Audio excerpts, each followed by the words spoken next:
Welcome to the Node.js Diagnostic Working Group meeting, 11th August 2021. To start with, are there any announcements?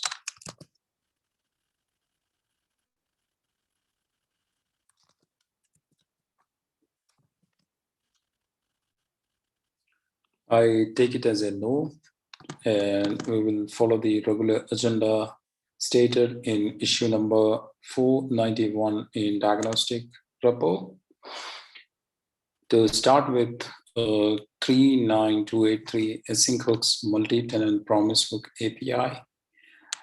I don't think we can discuss that as Stephen is not around. So moving on to the next one, which is 490 and debugging black box section. Rafael.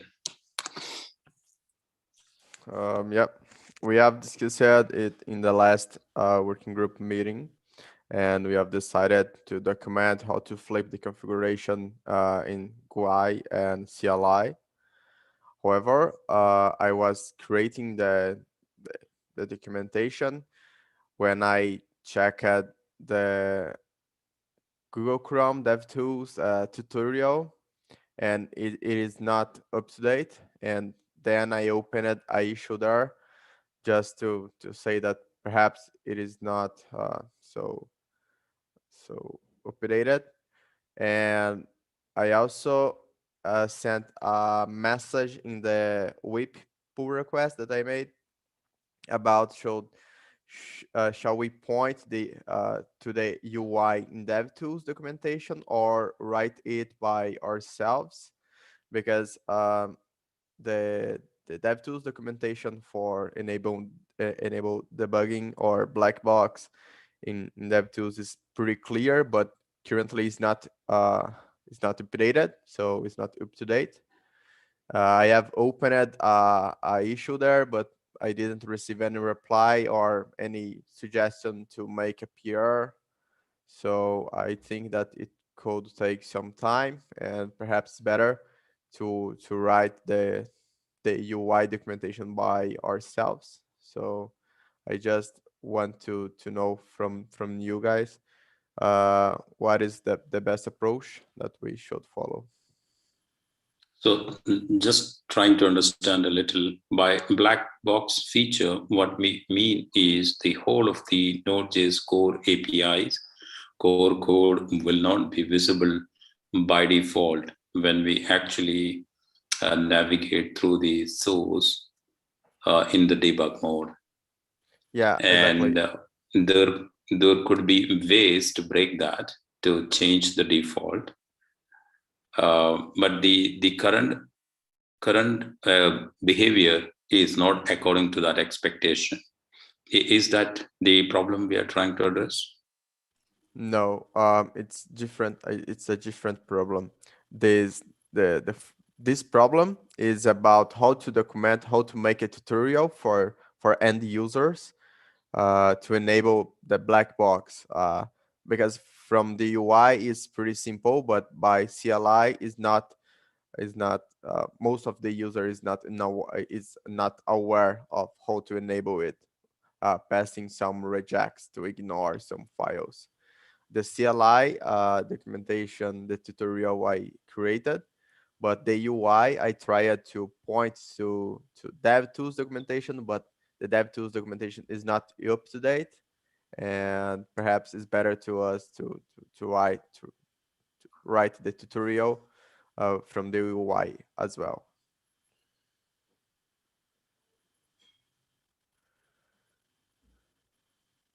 Got it? Okay. So basically, the UI, it's pretty straightforward to switch between black box and non-black box behavior, while the CLI mode, though there are ways to do that, it's not well documented, or it's not not many people are aware of that. Exactly. Yeah. And, The idea okay, is just to create a tutorial how to enable the black box, regardless of the platform. Like UI or Okay. CLI. Okay. So the decision probably is to write the tutorial from UI by ourselves, right? Yeah, I mean, from the scoping, I guess diagnostic working group members are best placed to do that, because the idea of the black box itself appeared in this working group for the first time. Yeah, I just asking because I was thinking to in our documentation, when we will talk about enabling black box through UI, we will just redirect the user to dev tools documentation. But since they don't answer in a time, like some suggestion to make a PR, perhaps better to write in this document. Yeah, I agree Okay. to that.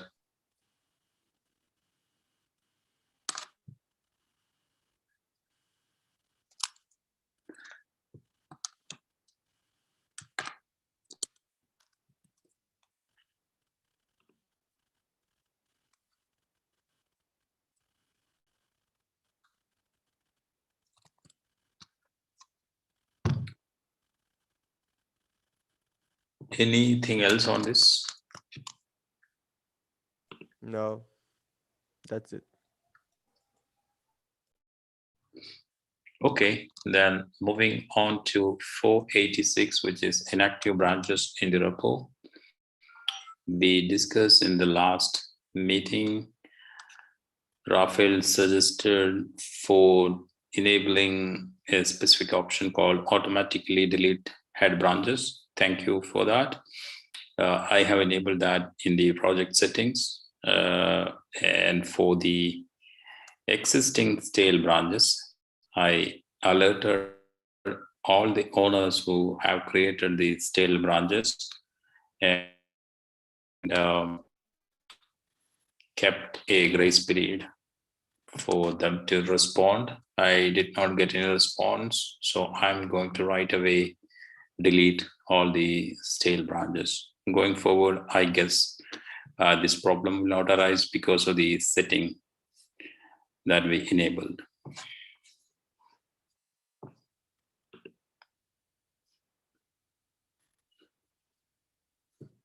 Any questions, suggestions, or any pointers on that?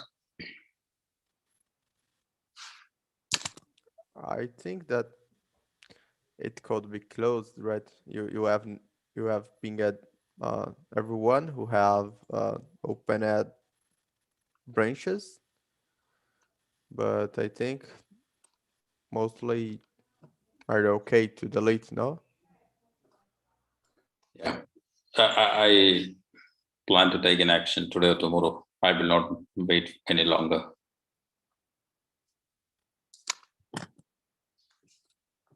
All right, moving on to the next one, which is identify async hooks use cases beyond async local storage. Again, I would say Stephen's topic, but anything to discuss on that?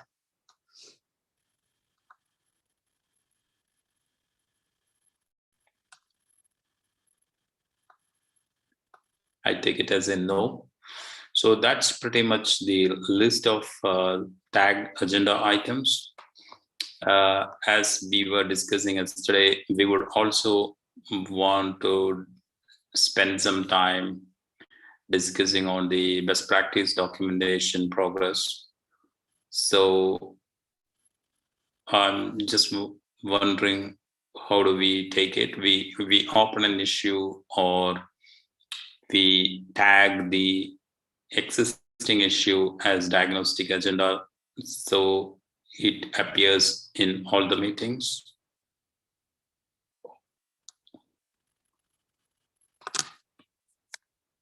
Say, for example, we have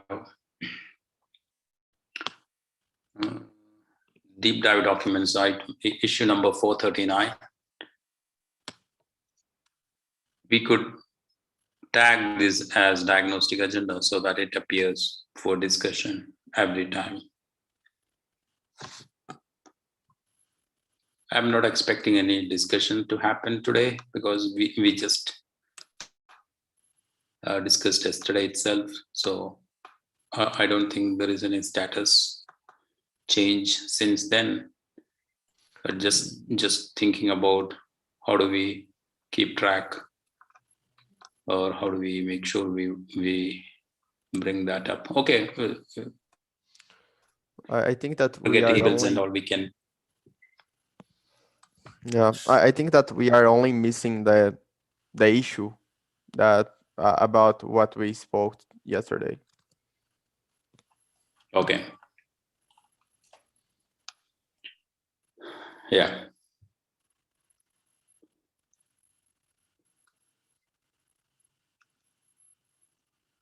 So anything else on that front, documentation front? Anything else that we miss? Because Michael wanted to switch to another meeting and we did not have enough time. So were there any topics that we wanted to discuss on that front? Any pointers or anything?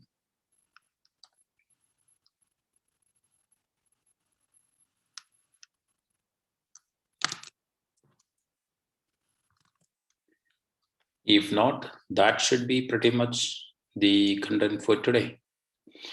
Anything else we want to discuss before we close it?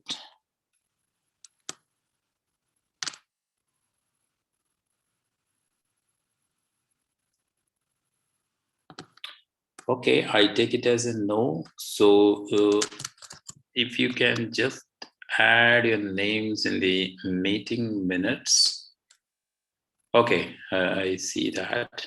Helio, if you can also add your name and handle in the Google Doc, that would make it complete. I'm going to, okay, I see Rafael typing the items that we discussed here. I will have a look at it later point in time to fill up the blanks.